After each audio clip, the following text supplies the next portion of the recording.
Hallo und herzlich willkommen zu diesem Video, in welchem ich euch das neueste Update des Kia Connect Systems vorstellen möchte. In meinem letzten Video habe ich euch ja gezeigt, dass man diese Updates nun offiziell über den Kia Navigation Updater downloaden kann und sich offiziell selbst einspielen kann. Davor war es ja nur möglich, inoffiziell über bereitgestellte Dateien, zum Beispiel über Motortalk, oder man ist eben zum Kia-Händler gefahren. Aber nun kann man es wirklich offiziell selbst einspielen. Und zeitgleich gab es auch tatsächlich ein neues Update. Das hat die Versionsnummer 21.11.10, ist also vom 10.11.2021. Wir haben heute den 14.11. Das heißt, das Video ist wirklich top aktuell und wurde uns so schnell bereitgestellt wie sonst eigentlich nie. Selbst bei den inoffiziellen ging es nie so schnell. So, ich habe das Update schon vor 2 Tagen heruntergeladen und wollte es auch vor 2 Tagen schon updaten. Habe den Update-Prozess auch gestartet. Aber leider hat es sich dann tatsächlich bei 98% aufgehangen. Der Kreis hat sich nicht mehr bewegt. Und ich habe erstmal eine mittelschwere Panikattacke bekommen und habe mir gedacht, was ist denn jetzt los? Denn bei den inoffiziellen Updates, alle habe ich gemacht, keine Probleme. Beim ersten offiziellen Update hängt es sich auf einmal auf. Da ich nicht wusste, was ich jetzt dann machen soll, ich hatte keine Chance, es irgendwie wieder in Gang zu bringen, egal was ich hier drücke, war die einzige Möglichkeit letztlich, den Reset-Knopf hier beim JBL-Symbol zu drücken. Und danach hat es sich neu gestartet und hat in den Versionsinfos den alten Softwarestand angezeigt. Es war wohl so, dass es sich im zweiten von 4 Schritten aufgehangen hat. Wir haben ja den ersten Schritt, ich habe die schnelle Installation gemacht, wo 30 Minuten circa dauert. Im ersten Schritt werden die Daten auf dem USB-Stick geprüft, ob die alle passen. Im zweiten Schritt werden sie auf das System kopiert. Da hat es sich bei mir wohl aufgehangen. Dann kommt der dritte Schritt, wo die Daten nochmal überprüft werden. Und im vierten Schritt wird es wohl erst installiert. Da hatte ich wohl Glück, dass es im zweiten Schritt passiert ist und alles gut ging. So, jetzt habe ich es heute nochmal versucht. Ich bin diesmal durchgefahren. Vorgestern bin ich nur 20 Minuten gefahren, habe dann 10 Minuten noch in der Tiefgarage mit Zündung angewartet, bis es fertig ist, wo es sich dann aufgehängt hat. Heute bin ich durchgefahren, die 30 Minuten, bzw. 34 Minuten, so lange hat es gedauert. Und diesmal ging alles gut. Heute in diesem Video werde ich euch mal wieder alles zeigen. Jede verfügbare Option werde ich einmal anklicken, soweit wie möglich, und euch dazu einfach mal alles zeigen. Dann gehen wir mal durch, was es für Änderungen gibt und was entsprechend gleich geblieben ist. Die erste große Änderung habe ich ja quasi schon gesagt. Das System heißt jetzt Kia Connect und nicht mehr UFO. Dazu würde ich das System jetzt auch einmal komplett neu starten. Das geht am einfachsten, wenn man hier den Reset-Knopf einmal drückt. Und hier sehen wir auch gleich, statt dem UFO-Logo kommt jetzt das Kia-Logo. Der Neustart geht recht schnell. Jetzt muss man hier einmal kurz warten, um bestätigen zu können.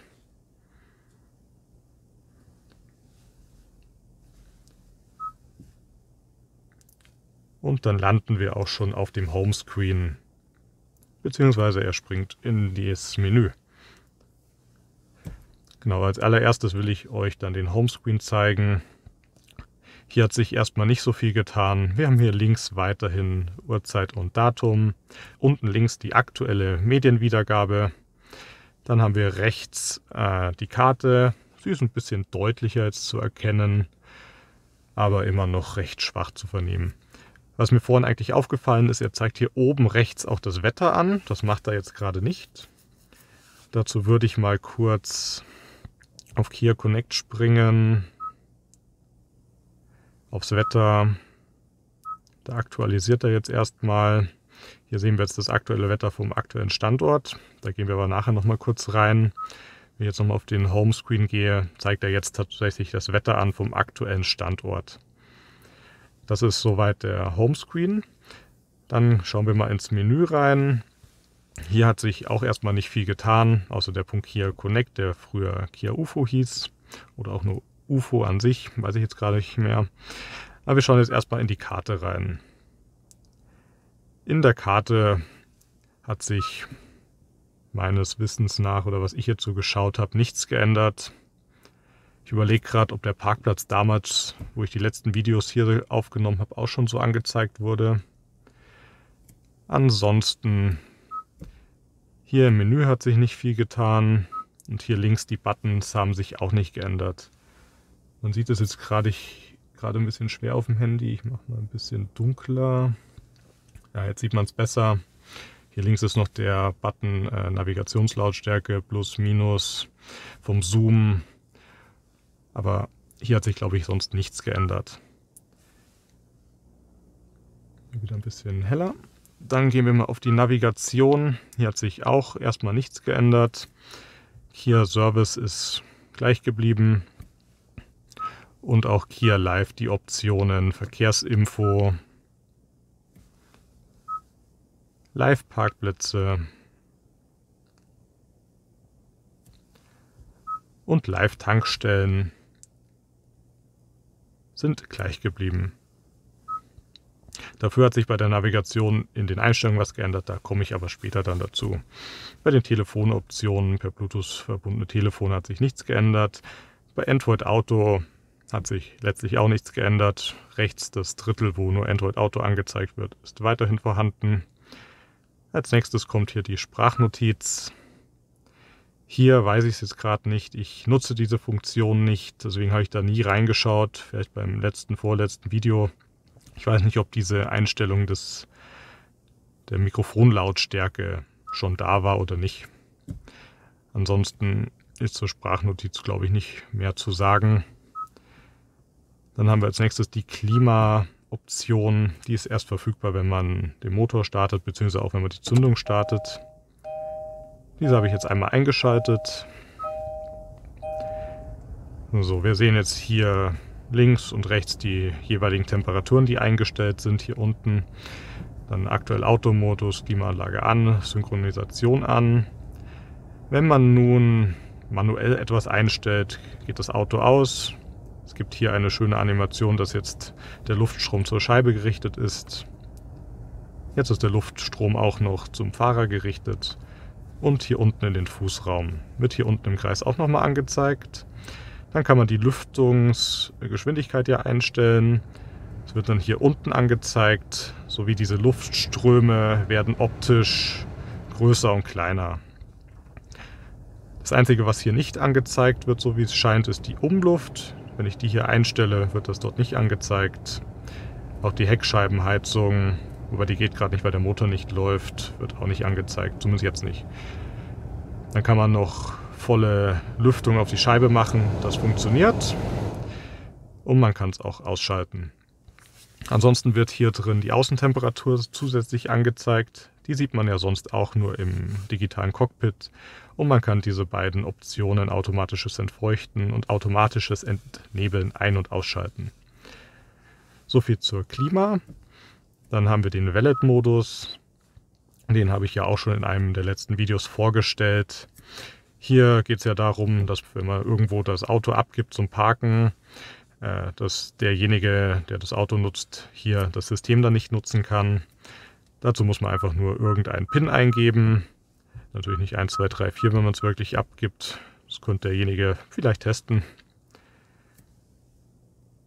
Und jetzt kann man das System hier nicht mehr bedienen, bis man wieder die richtige PIN eingegeben hat. Und man kriegt auch gleichzeitig auf dem Smartphone, wenn man mit Kia UFO verbunden ist, die App hat, eine Benachrichtigung, dass es aktiviert und deaktiviert wurde. Gut, dann kommt als nächstes das Radio. Beim Radio hat sich auch nichts geändert. Man kann die Favoriten noch nicht sortieren oder weiterhin nicht sortieren. Ich habe keine Option dazu gefunden. Hier oben im Menü können wir FM manuell tunen. Dazu entweder automatischer Suchlauf oder hier diesen Schieberegler manuell verschieben. Dann können wir uns die Senderliste anzeigen lassen. Die ist aber auch hier rechts zu finden. Und wenn man den Splitscreen einblendet, steht hier nur Liste. Wird noch ein bisschen eingekürzt in dem Fall. Ansonsten kann man hier nochmal DAB FM scannen lassen, Favoriten entfernen, Verkehrsinfos einschalten, regionale Sender, so wie ich es verstanden habe. Danke für die Kommentare. Einschalten, DAB FM Umschaltung, also wenn DAB gerade nicht verfügbar ist, schaltet er wohl auf den passenden FM-Sender. Dann kann man in die Rauschunterdrückungseinstellungen springen. Man kann in die Audioeinstellungen springen direkt. Und man kann sich das Handbuch anzeigen lassen, das ist dieser QR-Code, und man kann den Splitscreen hier ein- und ausschalten. Der nächste Punkt sind die Medien. Hier springt er bei mir in dem Fall auf Android Auto, da das gerade verbunden ist. Man kann aber auch hier auf Medien gehen. Dann zeigt er die anderen verfügbaren Optionen an. Ich habe jetzt keinen USB-Stick oder Bluetooth Audio verbunden, da Android Auto aktuell nur dranhängt. AA Wireless habe ich ja auch ein Video dazu gemacht. Ich kann jetzt das mal kurz abstecken. Ich kann mich vorhin erinnern, wo ich in den Medien war, wo es per Bluetooth verbunden war.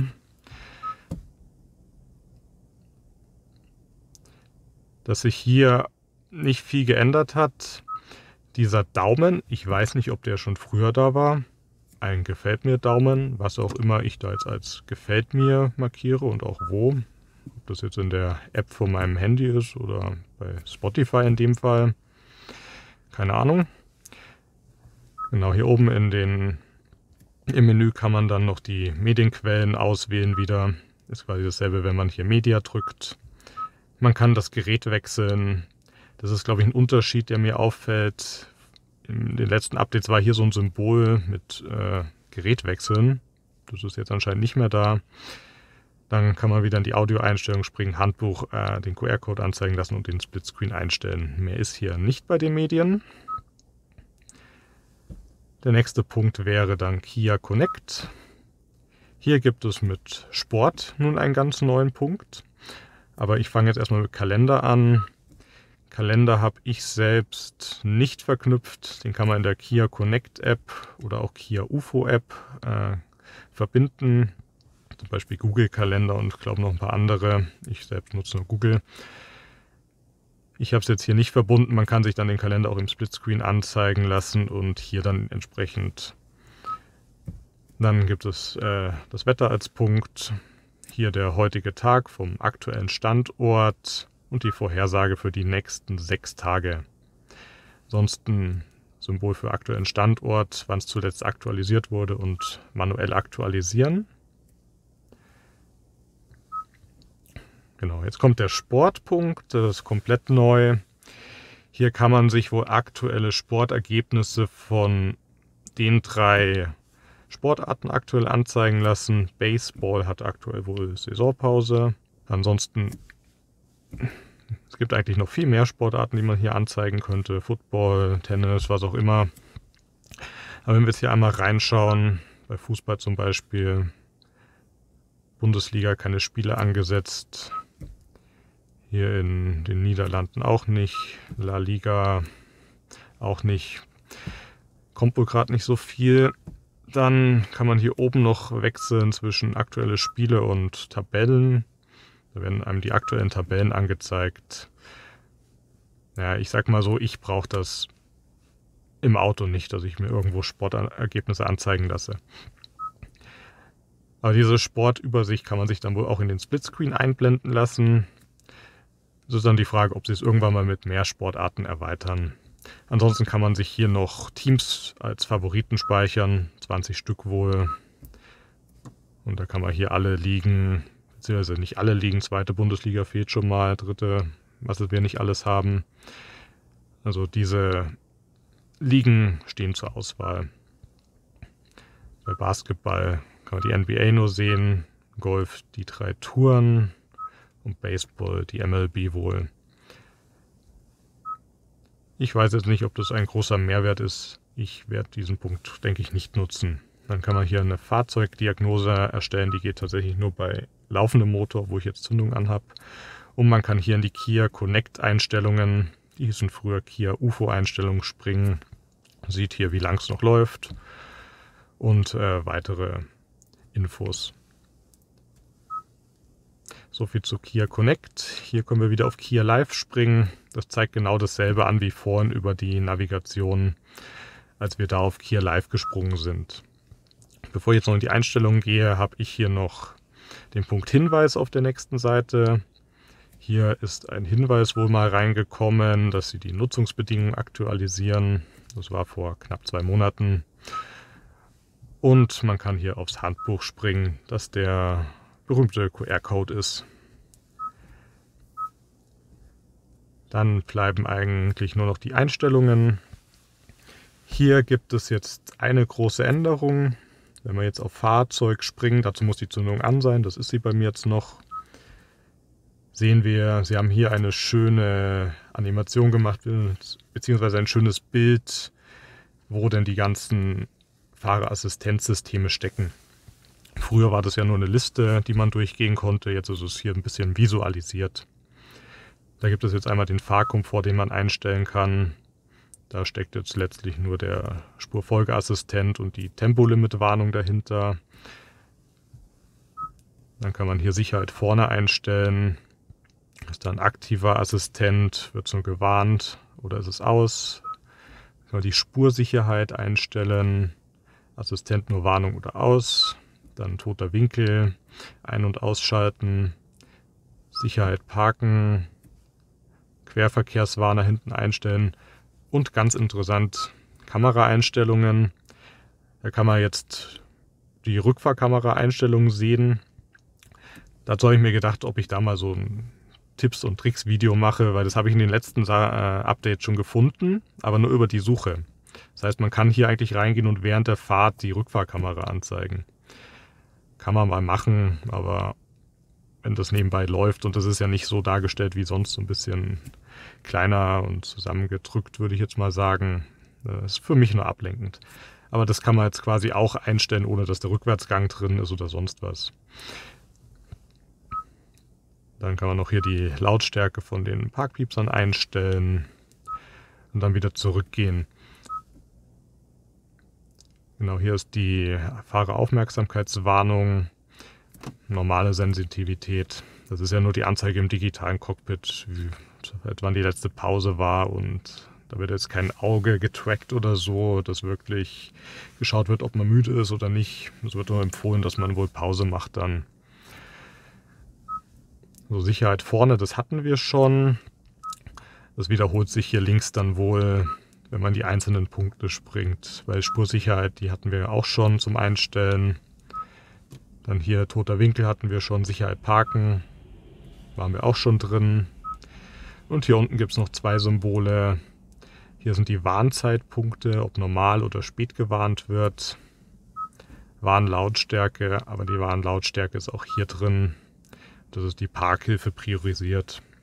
Das heißt, wenn man Rückwärtsgang einlegt, wird die Musik ein bisschen leiser gedreht, dass man die Pieper hinten und auch vorne dann besser hört.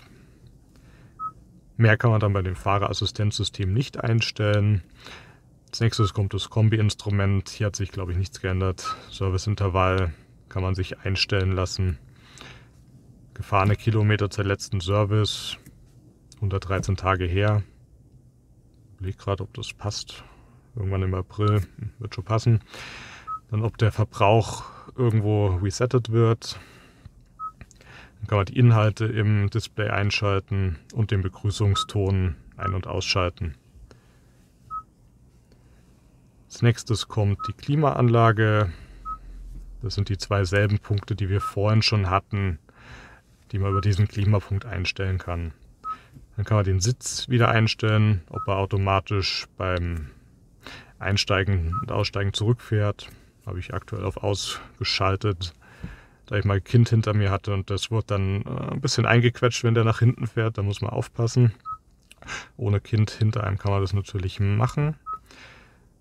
Dann hier Lichteinstellungen, ob die Ambientebeleuchtung, also das kleine Lichtlein unten im Fußraum beim Fahrer leuchtet. Das habe ich immer ausgestellt, da ich ja eine LED-Leiste nachgerüstet habe in jedem Fußraum.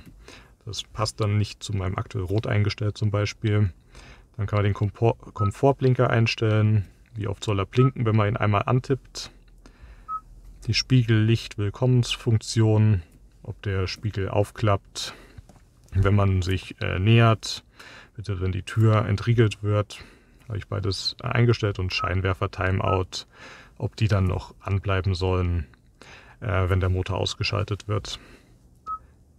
Schade, dass das nur 15 Sekunden übrigens sind. Das wäre schön, wenn man das vielleicht einstellen könnte bis zu einer Minute oder so, wenn man dann mal wirklich irgendwo draußen im Dunkeln ist und noch vielleicht ein bisschen länger ausgeleuchtet haben möchte. Alles leider nicht einstellbar. Dann als nächstes kann man Tür einstellen. Wann soll diese verriegelt werden? Bei Gangwechsel. Also wenn man bei meinem Automatik wahrscheinlich vom P auf R, N, D, was auch immer wechselt. Ab Mindestgeschwindigkeit. Das habe ich eigentlich immer so. Oder ob es aus ist und die Türen immer offen bleiben. Automatisches Entriegeln, werden die Türen dann wieder aufgemacht, wenn man in P schaltet in meinem Fall, oder wenn das Fahrzeug ausgeschaltet wird, oder lässt man es aus und man muss selbst aufschließen.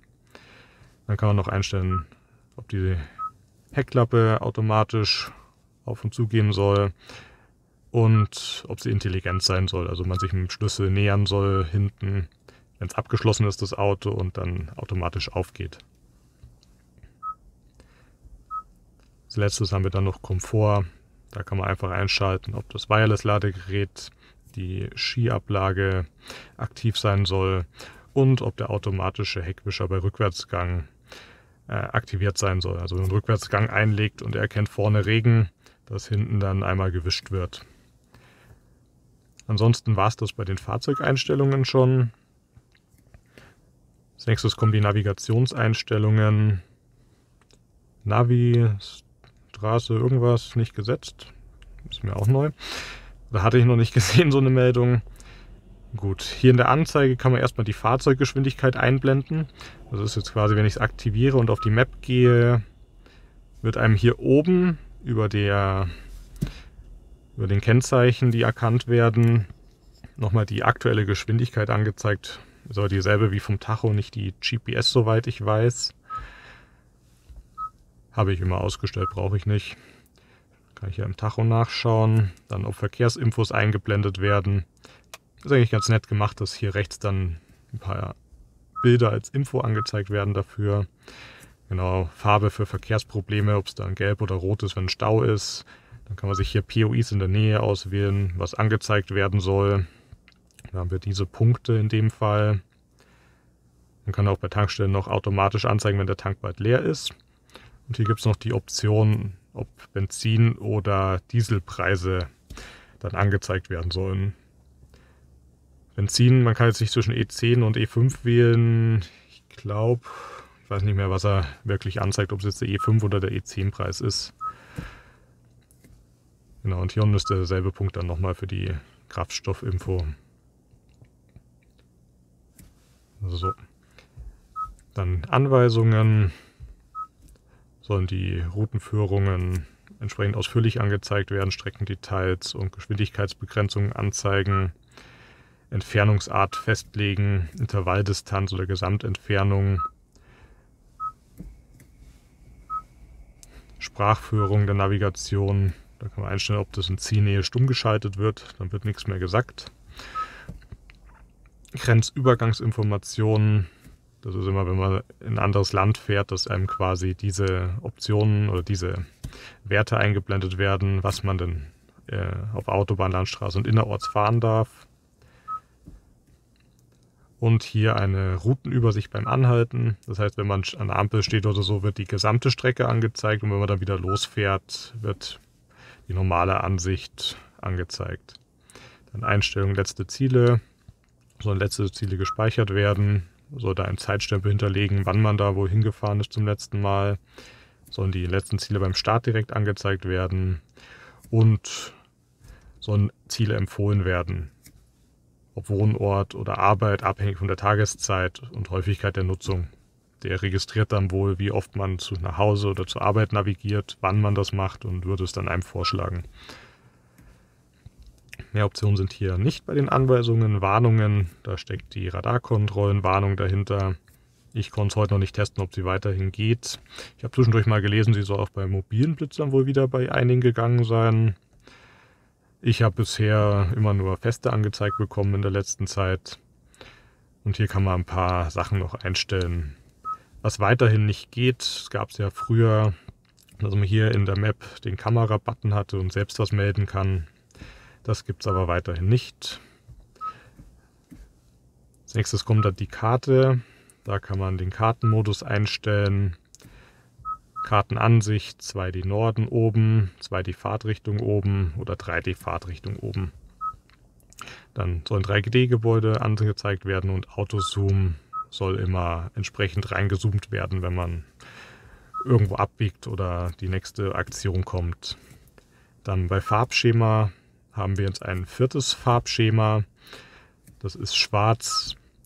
Und wenn man sich das anschaut, das ist, soweit ich es weiß oder mich erinnern kann, einfach nur der Nachtmodus, den man sowieso im Nachtmodus angezeigt bekommt. Das soll er bei mir weiterhin selbst entscheiden und hier auf Milk bleiben. Finde ich bisher am besten. Dann hier Fahrzeug, Symbol, welche Farbe soll das haben? Und die Autozoom-Einstellungen habe ich nie angepasst, kann man sich aber hier individuell je nach Geschwindigkeit anpassen. Dann haben wir noch automatisierte Funktionen, automatische Rückkehr nach Scrollen. Das ist wahrscheinlich, wenn man sich irgendwas bewegt und dass er dann wieder zurückgeht und man nicht selbst manuell zentrieren soll. Dann zurück zur Karte. Okay, da kann man einstellen, ob es, wenn man jetzt auf Medien springt, dass es dann nach den Sekunden wieder zurück auf die Karte geht. Das mache ich dann doch lieber manuell, falls ich doch einen Splitscreen nutze. Dann meine Daten, die kann man sich hier auf USB importieren, exportieren, Adressbuch und Ziele. Und hier Satelliten, zeigt er an, wie viele verbunden sind, den aktuellen Standort, die Höhe. Und wenn sie grau sind, wird er sie suchen, aber die hat er jetzt alle verbunden. Und das war es dann auch schon bei den Navi-Einstellungen. Als nächstes kommen die Audio-Einstellungen. Hier unter Premium Sound, geschwindigkeitsabhängige Lautstärke, minimiert, normal, verstärkt oder aus. Ich habe es auf minimiert. Ich weiß gar nicht, ob ich das so wirklich bei höheren Geschwindigkeiten mitkriege, dass sich die anpasst entsprechend. Wenn, regle ich manuell nach. Und hier eine Lautstärkebegrenzung bei Systemstart, dass es halt nicht bei voll aufgedreht ist und man erstmal erschreckt. Dann Fader Balance, ganz normal zum Einstellen wie immer. Equalizer auch, Treble, Mitten und Bass, also Höhen, Mitten und Bass. Dann Fahranweisungen, kann man die Lautstärke der Sprachsteuerung einstellen. Sprachführung der Navigation, hier ist auch wieder Navigation in Zielnähe stumm schalten. Navigation bei Anrufen, kann man einstellen, wenn man gerade telefoniert, ob da jetzt noch was gesagt werden soll oder nicht. Das möchte ich eigentlich nicht. Das hören auch die Gesprächspartner immer oder haben es gehört. Fanden das dann auch lustig. Navigation priorisiert. Dann wird alles andere wohl ein bisschen stumm geschaltet oder leiser gemacht, dass man Navi besser hört. Okay, und wenn man hier die Stummtaste auf dem Lenkrad drückt, werden für 10 Sekunden die Navigationsansagen nicht mehr abgespielt. Wusste ich auch nicht. Ich weiß auch gar nicht, ob das neu ist, aber ich kann mich an die letzten Videos auch nicht mehr erinnern. Und da ich die Option nie ändere, wird das schon so passen. Und dann kann man hier Begrüßungston beim Ein- oder Ausschalten der Displayanzeige noch einstellen.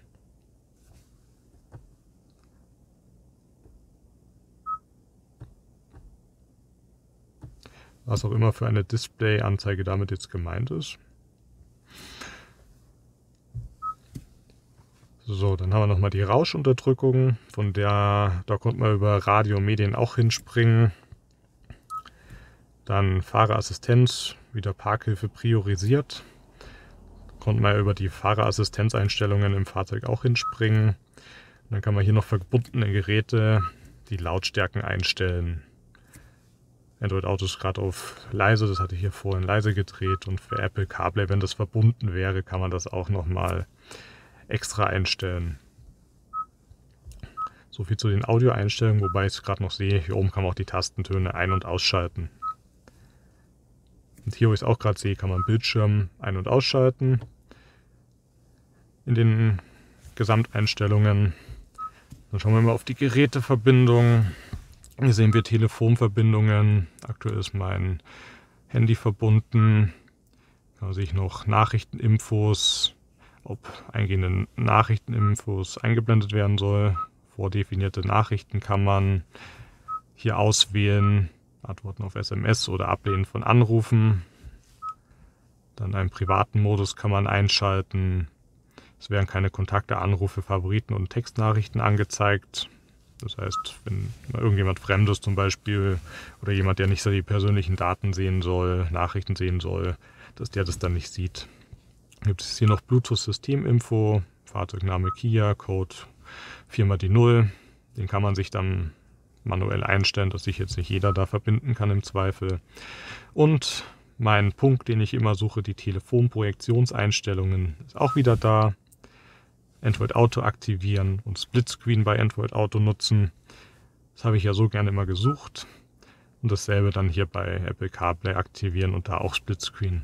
Und hier auch wieder die Links- und Rechtslenkereinstellung für Apple CarPlay. Schön, dass Sie den Punkt endlich wieder da haben und man nicht über die Suche, die hier immer angeboten wird, diesen Punkt suchen muss. Dann kommt als nächstes das Profil. Da hat sich auch nichts geändert.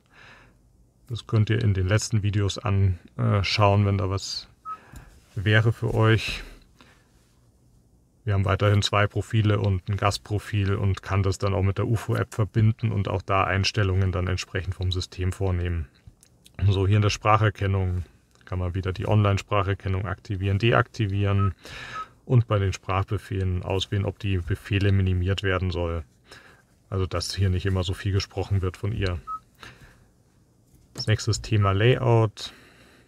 Hier kann man den Bildschirmschoner einstellen. Das ist ja quasi, wenn ich jetzt hier mal kurz drauf bleibe, das ist der Bildschirmschoner mit der digitalen Uhr oder die analoge Uhr. Sieht eigentlich auch ganz schick aus. Wobei ich habe das Display immer an, deswegen lasse ich es auf digitale Uhr. Kann man hier den Splitscreen einstellen, was denn hier alles angezeigt werden soll. Das schalte ich euch jetzt mal kurz ein und zeige es euch nachher, was da alles ist. Wobei bei Kalender und Sport dürfte ja nichts anzeigen, da ich nichts eingestellt habe. Mehr Optionen gibt es hier nicht. Dann kann man Bildschirmoptionen reingehen. Helligkeit automatisch, also wird mit Licht ein- und aus entsprechend angepasst. Oder man regelt es manuell. Aber man kann auch hier bei automatisch noch nachregeln. Ich bin jetzt im Nachtmodus aktuell, da es hier sehr bewölkt ist und es regnet zum Glück nicht. Kann man hier ein bisschen nachregeln, ob es heller oder dunkler sein soll. Ich habe das immer auf Standardeinstellungen, das passt eigentlich in jeder Lebenslage hier. Genau, dann haben wir hier die Kameraeinstellungen jetzt drin. Das ist dasselbe wie vorhin. Wir kommen wieder in die Einstellung der Rückfahrkamera. Also kann auch über diesen Weg während der Fahrt jetzt die Rückfahrkamera anzeigen. Kann man sich hier noch einen Blaufilter einschalten. Habe ich auch immer aus, aber ist sicher auch ganz angenehm. Man sieht, dass sich hier der Weißanteil ein bisschen verringert, bitte der Blauanteil. Die Farbtemperatur ändert sich dadurch. Brauche ich im Normalfall nicht. Und man kann hier übrigens noch einstellen, soll es automatisch aktiviert werden. Ist wahrscheinlich auch am Licht angehangen, wenn das an- und ausgeht. Oder eine geplante Zeit einstellen. Dann gibt es hier 2 Punkte, die gibt es schon immer. Habe ich noch nie einstellen können. Ich weiß auch nicht wie und ob man die aktivieren kann. Deswegen kann ich die leider weiterhin nicht zeigen. Und das letzte Option Infotainment an, aus. Soll Infotainment anbleiben, wenn das Fahrzeug aus ist. Habe ich an, das heißt die Musik oder das System geht erst aus, wenn ich die Tür öffne. Dann kann man die ganzen Tasten einstellen. Einmal die benutzerdefinierte Taste hier. Da habe ich Android Auto in meinem Fall drauf liegen, weil das schöner zu erreichen ist für mich und die anderen Optionen brauche ich nicht. Aber hier seht ihr, was man alles auf die Taste legen kann. Dann kann man die Modus-Taste beim Lenkrad entsprechend konfigurieren. Da habe ich alles deaktiviert, was ich hier beim Ändern nicht haben will. Naturklänge brauche ich nicht, Video schaue ich nicht, AM brauche ich nicht. Da kann man da ein bisschen optimieren und muss nicht so viel durchklicken. Und man kann hier den Lautstärke und Medien durchsuchen. Knopf hier rechts tauschen. Um ehrlich zu sein, den rechts hier habe ich noch nie genutzt, weil der irgendwie auch nirgends funktioniert. Aber falls man das bräuchte, kann man es tauschen. Aber ich sag mal, das ist wahrscheinlich für Links-Rechts-Lenker oder so, dass hier dann, wenn das Lenkrad rechts ist, da die Lautstärke wird. Das ist sicher für den Fahrer dann angenehmer. Hier Lautstärke auf der linken Seite passt für uns ja. So, als nächstes die Kia Connect Einstellungen. Da sind wir vorhin ja auch schon reingesprungen über den Punkt Kia Connect im Hauptmenü mit den ganzen Optionen für Kia Connect. Und dann kommen wir noch in die allgemeinen Einstellungen. Hier sehen wir erstmal die Versionsinfo. Wir haben das Generation 5 Wide, also das 10,25 Zoll System habe ich hier. Aktualisiert habe ich es heute zum letzten Mal. Softwareversion 21.11.10. Dann Kartenversion und so weiter.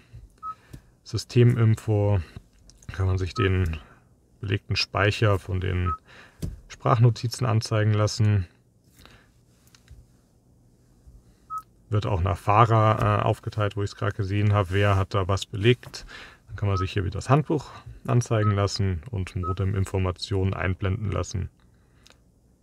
Will ich mal verpixeln dann. Dann haben wir hier Datum, Uhrzeit, da waren wir vorhin ja auch schon drin. Da ist er ja auch reingesprungen. Sommerzeit kann man immer noch nicht manuell einstellen, automatisch einstellen lassen. Muss man immer manuell bei Wechsel, Sommerzeit, Winterzeit Haken rein oder raus tun. Sprache kann man einstellen. Die Tastaturen kann man einstellen. So Maßeinheiten kann man sich noch einstellen. Und Medieneinstellungen sollen Radiomedien aus bei Fahrzeugstart. Das heißt, werden bei Fahrzeugstart nicht automatisch eingeschaltet. Oder Benachrichtigung bei Titelwechsel, dass quasi hier oder da oben dann die Benachrichtigung kommt.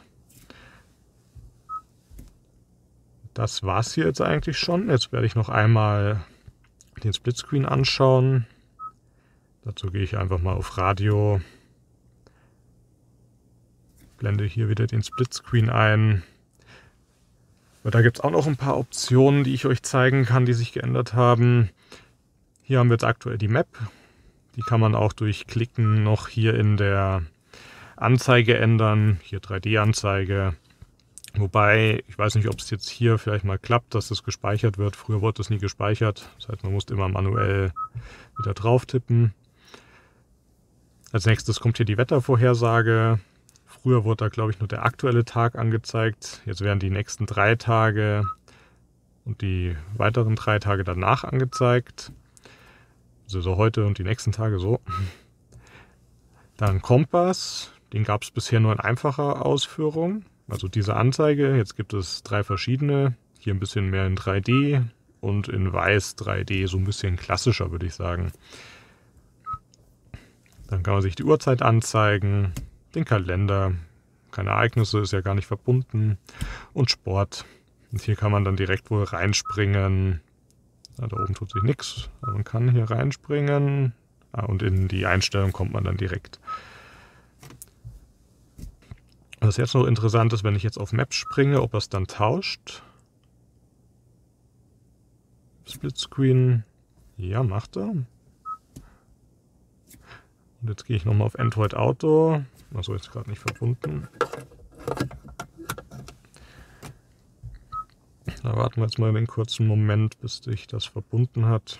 Das ist jetzt wieder Android Auto Wireless. Das dauert ja ein paar Sekunden mehr als das kabelgebundene.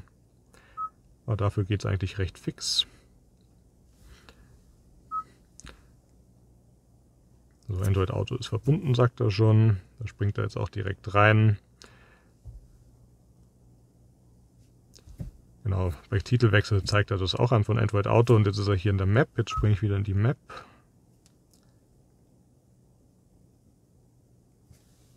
Ah, okay, und tauscht es. Das gefällt mir. Jetzt gehe ich wieder auf Android Auto und wieder Map. Okay, das heißt, das funktioniert auch aktuell, dass er das immer tauscht. So, ich überlege jetzt gerade noch mal ganz schnell, ob ich jetzt irgendwas vergessen habe, euch zu zeigen. Hier ist es wie immer, man muss bei Android Auto entweder so raus oder ich gehe mal dann Map und hier oben, dass man ins Hauptmenü kommt.